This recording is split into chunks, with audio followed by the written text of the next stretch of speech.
And it's my great honor to ask Mr. Randall Pinkston to come to the podium for this presentation. The University of Mississippi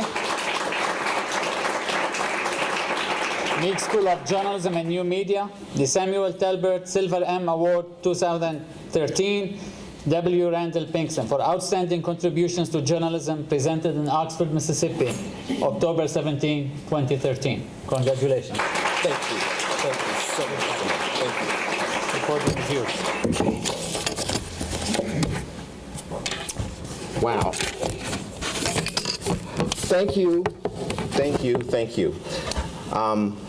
Before I begin my formal remarks, I want to recognize another family member who arrived because I told her at the last minute. My Aunt Sarah Redmond, who is native of Oxford. Yes. Lives right here. The grandparent. So I'm glad you could make it. And there's still some food back there. Dean Norton, faculty, staff, students, and friends. Contrary to what you may have seen on TV, I do have another tie. I just didn't bring it with me today. This is one of my favorite ties. I tried to be kind of Ole Miss red. Friends of the Meek School of Journalism, I am thankful, I'm thrilled, I am honored, I am proud to be selected as your 2013 recipient of the Silver M Award. And a special thanks to Mr. Meek, who has been so vitally important in making sure that journalism gets done here at Ole Miss and through its graduates throughout the world. I'm thankful to be part of a vital profession which at its best strengthens our democracy. I'm thrilled that your selection committee found my body of work to be worthy of mention in the same breath as the legends of our profession who previously received the Sam Talbert Silver M Award. Unlike many of them, as you've heard, and likely most of you, I did not grow up with dreams of becoming a journalist. In addition to wanting to be an engineer at one point, I also wanted to be an attorney. I majored in history with the intention of applying to law school after graduating from college. But a congruence of circumstances led me to this profession, a family and extended family focused on education and deep religious faith, a television station fighting to keep its license, a minister appointed to help the station find African-American trainees, and a brief but significant exposure to a campus radio station at Wesleyan University in Connecticut.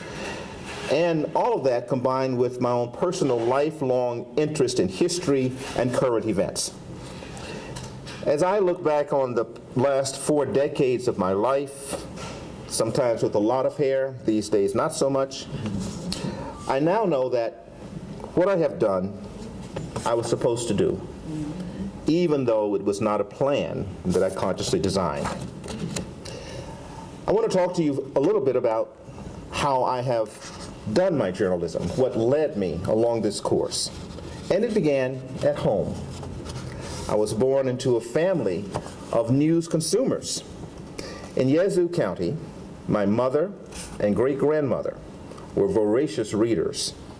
My mother, whom you've met earlier, Mrs. Clementine Davis, is a retired school teacher.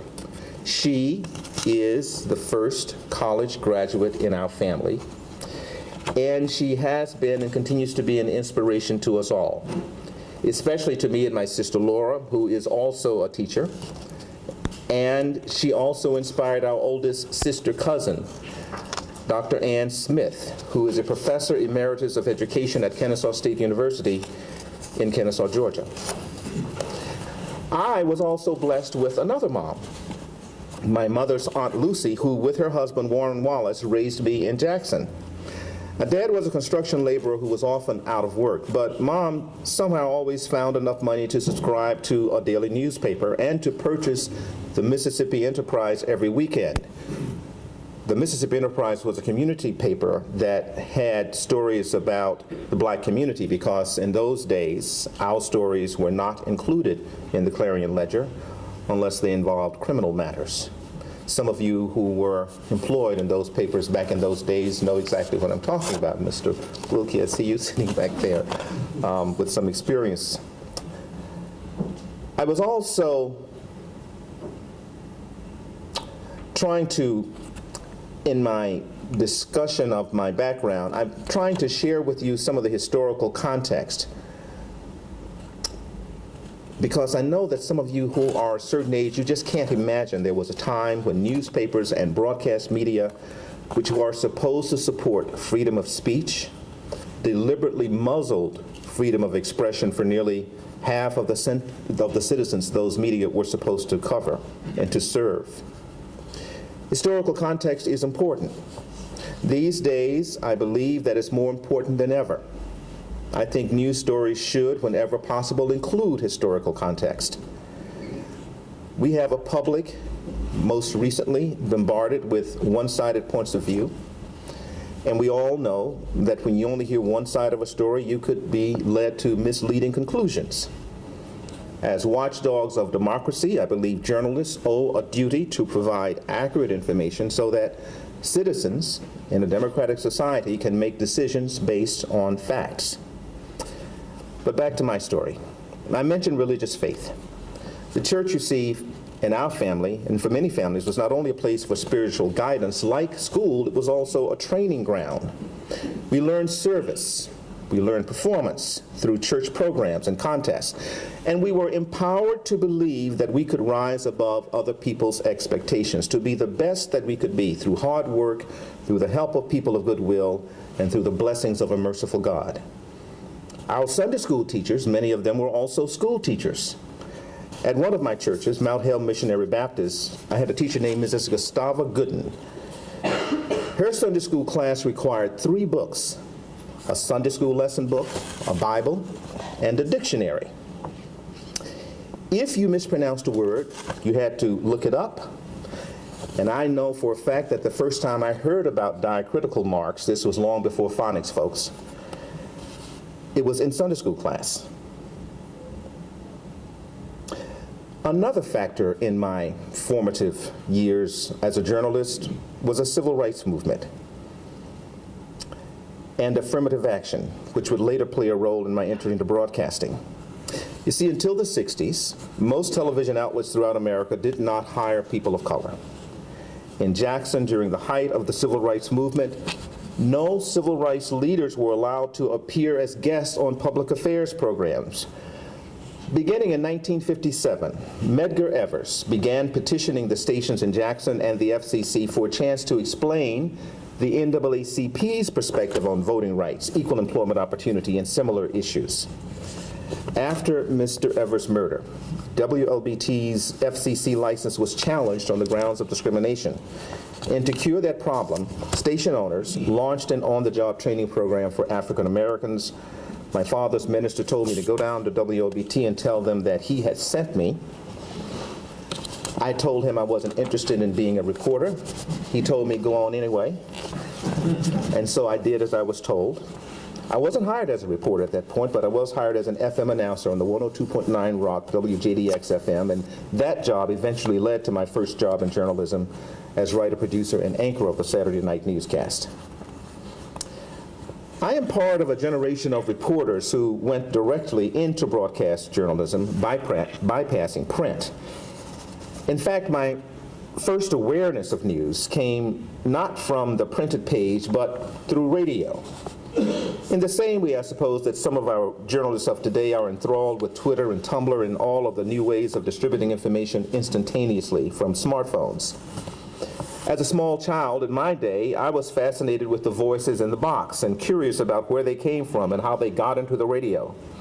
We didn't have a TV, and with the benefit of hindsight, I'm glad we didn't, because listening to the radio helped me to develop my imagination, to hone my listening skills, and I suspect it may have helped me speak with less of a pronounced accent.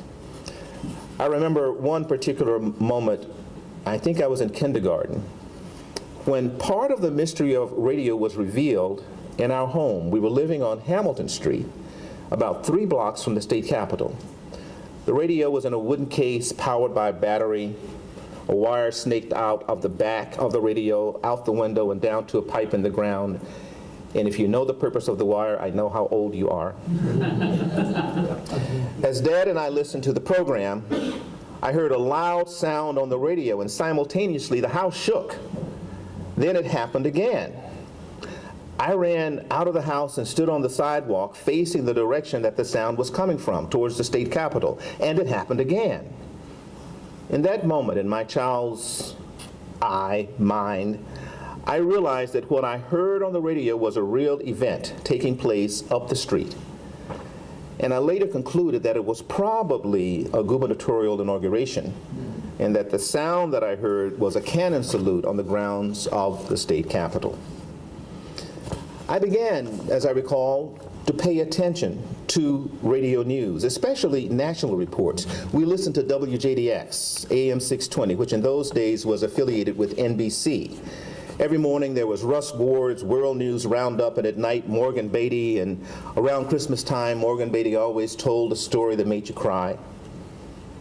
Sometimes in midday we would listen to WSLI and Paul Harvey's news and commentary. His crisp, engrossing presentations would always lead to page 2 and the rest of the story.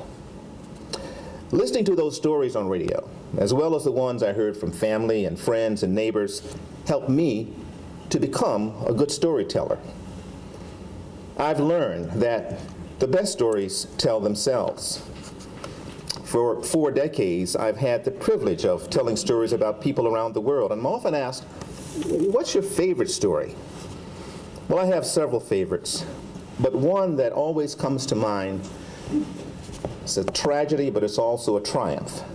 It's about a man who survived a lynching. His name was James Cameron of Milwaukee, Wisconsin.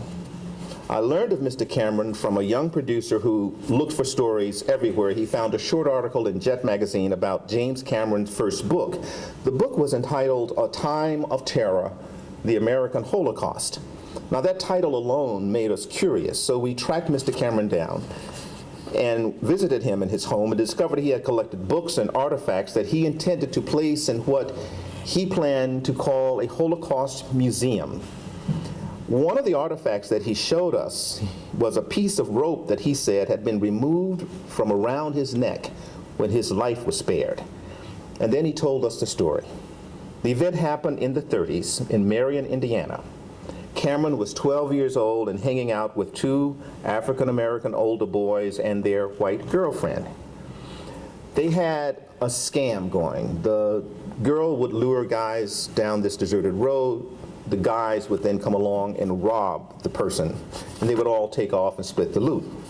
Well, Cameron wasn't part of that, but on this particular night he was with them, and he says when he realized what they were about to do, he started running away, and as he ran away, he heard a shot. The robbery victim had been killed. We did 2 stories on Mr. Cameron, one for Weekend News, and then we took him to Marion, Indiana for a longer version for Sunday morning. He took us to the jail.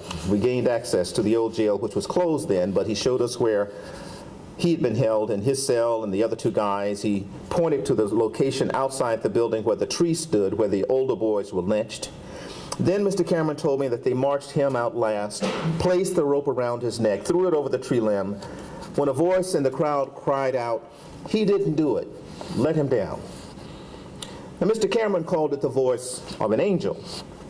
But an historian told me, according to the protocols of lynching, and yes, even that dastardly deed had a set of rules, Cameron could only have been exonerated by the girl or someone from her family who knew that he was an innocent kid who had no clue what was going on.